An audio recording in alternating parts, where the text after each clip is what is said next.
Assalamualaikum warahmatullahi wabarakatuh. Izin memperkenalkan diri, nama saya Iskandar M dari Prodi Hukum Ekonomi Syariah kelas J. Ingin menjawab pertanyaan soal kompreh kesariaan yang diberikan oleh Bapak Dr. Haji Muhammad Jaki MAG. Yang pertama yaitu, apa yang dimaksud dengan syariat Islam, hukum Islam, fikih, dan usul fiqh? Syariat Islam ialah hukum yang atau peraturan yang diturunkan Allah Subhanahu wa taala untuk umat manusia melalui Nabi Muhammad SAW. Hukum Islam yaitu adalah ketentuan perintah dari Allah baik yang wajib, haram maupun mubah. Adanya pernyataan tersebut untuk mencegah kerusakan pada manusia dan mendatangkan kemaslahatan bagi mereka. Dan fikih yaitu merupakan pengetahuan tentang hukum-hukum syariat yang berkaitan dengan perbuatan dan perkataan para mukallaf. Mukallaf yaitu mereka yang sudah terbebani menjalankan syariat agama. Usul fiqh adalah ilmu hukum dalam Islam yang mempelajari kaidah-kaidah, teori dan sumber secara terperinci dalam rangka menghasilkan hukum Islam. Pertanyaan yang kedua yaitu, sebutkan 4 jenis jual beli yang diharamkan. Eh, Jual beli pertama yaitu jual beli mula masyah. Jual beli jenis ini cenderung agak memaksa, yaitu jual beli yang mengharuskan adanya akad transaksi apabila barang transaksi tersebut disentuh. Nah, yang kedua yaitu jual beli mujabanah, yaitu menjual sesuatu yang masih ada di pohonnya dengan sesuatu yang sama tetapi sudah dipanen. Contoh membeli kurma yang masih ada di pohonnya dengan kurma yang lain yang sudah dipanen. Yang ketiga yaitu jual beli nitaj. Jual beli nitaj menjual sesuatu yang masih berada di binatang ternak seperti susu, daging, dan lain sebagainya.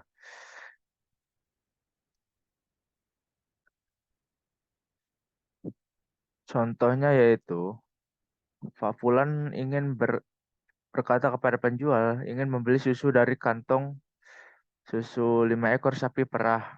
Nah, karena itu nggak ada apa namanya masih berada di binatang ternak.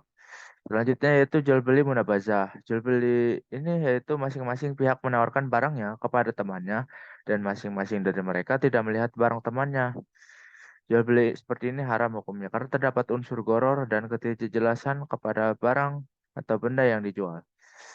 Pertanyaan ketiga yaitu apa yang dimaksud dengan isma, kias, ihtisan, maslahah, dan sadus jariah. Yang pertama, isma adalah sebuah kebulatan atau keputusan dari pendapat yang berasal dari para ahli ulama istihad. Setelah wafatnya Nabi Muhammad SAW serta menggunakan hukum syara. Contohnya yaitu kesepakatan para ulama dan mujtahid atas diharamkannya minyak babi.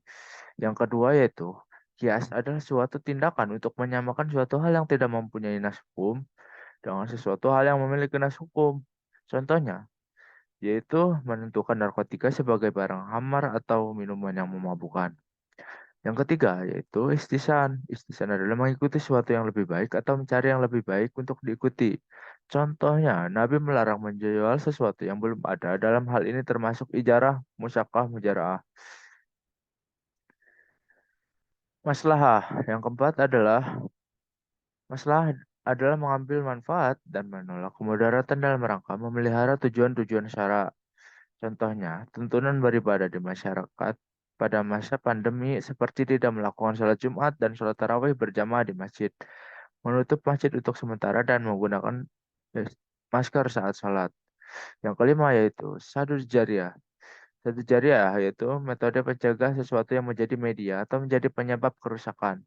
Atau bisa juga diartikan menutup peluang yang berpotensi pada kerusakan.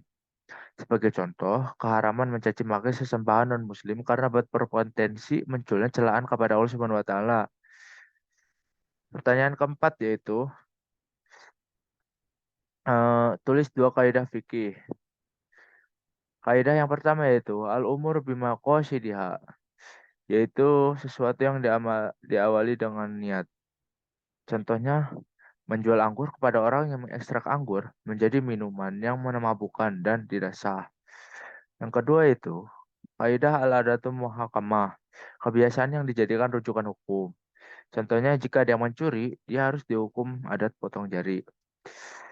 Yang pertanyaan kelima yaitu, tulis 2 ayat dan 2 hadis tentang muamalah. Ayat yang pertama yaitu, yamhaqullahu riba wa yurbis sadaqah wallahu la yuhibbu kulla kafarin asim. Yang artinya Allah memusnahkan riba dan menyuburkan sedekah dan Allah tidak menyukai setiap orang yang tetap dalam kekafiran dan selalu berbuat dosa. Quran Surat Al-Baqarah ayat 276. Ayat yang kedua yaitu ya ayyuhalladzina amanu taqullaha wajaru ma baqiya minar riba in kuntum mu'minin. Yang artinya, hai orang-orang yang beriman, bertakwalah kepada Allah dan tinggalkan sisa riba yang belum dipungut jika kamu orang-orang yang beriman. Quran Surat Al-Baqarah ayat 278. Yang setelahnya yaitu hadis tentang mamalah. Contohnya yaitu hadis Jabir radhiyallahu anhu berkata, Rasulullah SAW melaknat pemakan riba dan memberi makan riba, penulisnya dan dua orang saksinya. Beliau bersabda, mereka itu sama. Riwayat Muslim, Bulughul Maram nomor 850. Yang kedua yaitu dari Abdullah ibnu Ammar ibnu Al-As radhiyallahu an. Bahwa Rasulullah SAW melaknat orang yang memberi dan menerima suap. Riwayat Abu Daud dan Tirmizi. Hadis sahih menurut Tirmizi. Bulughul Maram nomor 863. Sekian penjelasan dari saya. Saya Heri. Wassalamualaikum warahmatullahi wabarakatuh.